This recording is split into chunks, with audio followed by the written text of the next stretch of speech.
सांगते आणि बघून घेतल्यानंतर तुम्ही ते चित्र काढायचं आहे आणि तुमच्या आवडीनुसार त्या चित्राला रंग द्यायचा आहे। बघा मी आज छान चित्र काढून दाखवणार आहे आणि तेच तुम्ही स्पर्धेत सुद्धा काढायचं आहे।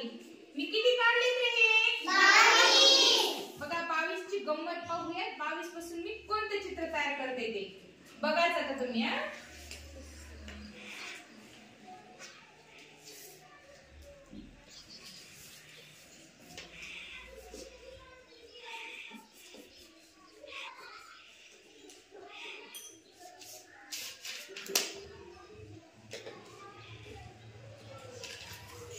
काही आठवते का कशाचं चित्र असेल म्हणून? काय बरं? शाबाश। बघा सशाचे कान मोठे असते त्यांचे शेपूट कसं असतं? मग झाला आपला हा ससा तयार।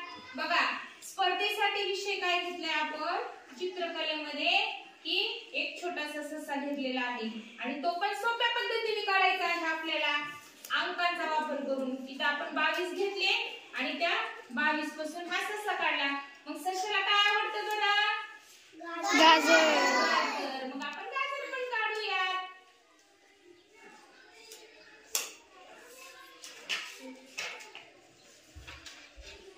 सशाला गाजर आवडते की नाही? मग छोटे छोटे आपलं असं झाड पण काढू शकतो। या पद्धतीचं तुम्ही छान सशाचं चित्र काढायचं आहे आणि इयत्ता पहिलीच्या विद्यार्थ्यांनी पतंगाचं चित्र काढायचं आहे। तर आता आपल्या स्पर्धेला सुरुवात होत आहे आणि तुम्हाला वेळ दिला जाणार आहे त्यावेळेतच तुम्ही ते चित्र काढायचं आहे आणि छान रंगामध्ये रंगवायचं सुद्धा आहे। चला आता आपण आपल्या स्पर्धेला सुरुवात करूया।